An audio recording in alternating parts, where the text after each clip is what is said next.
Hello, my dear amigos. Welcome to Learn Spanish World.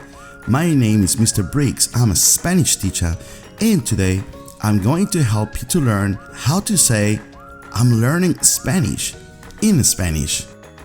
This is a very important phrase to know because you'll be able to tell other people that you are not a native speaker of the language.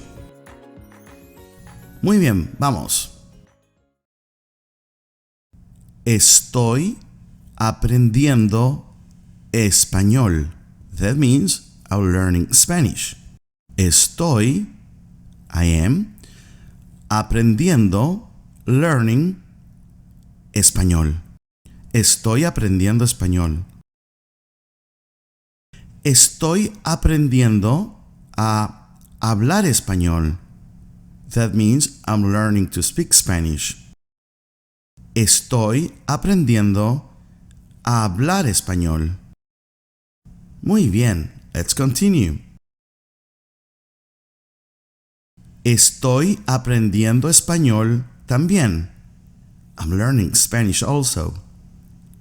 Estoy aprendiendo español también.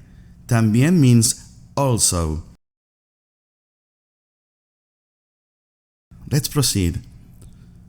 Estoy aprendiendo español hace varios meses. I'm learning Spanish for various months.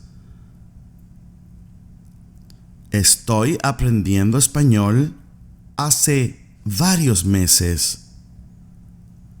Very good, my dear amigos. That's been all for today. Don't forget to subscribe. That way you will not miss out every time I upload videos on Fridays. And leave a comment with any suggestion or any areas or topics that you would like me to cover. Muy bien, my dear amigos. Have a lovely afternoon and I'll see you soon. Adiós.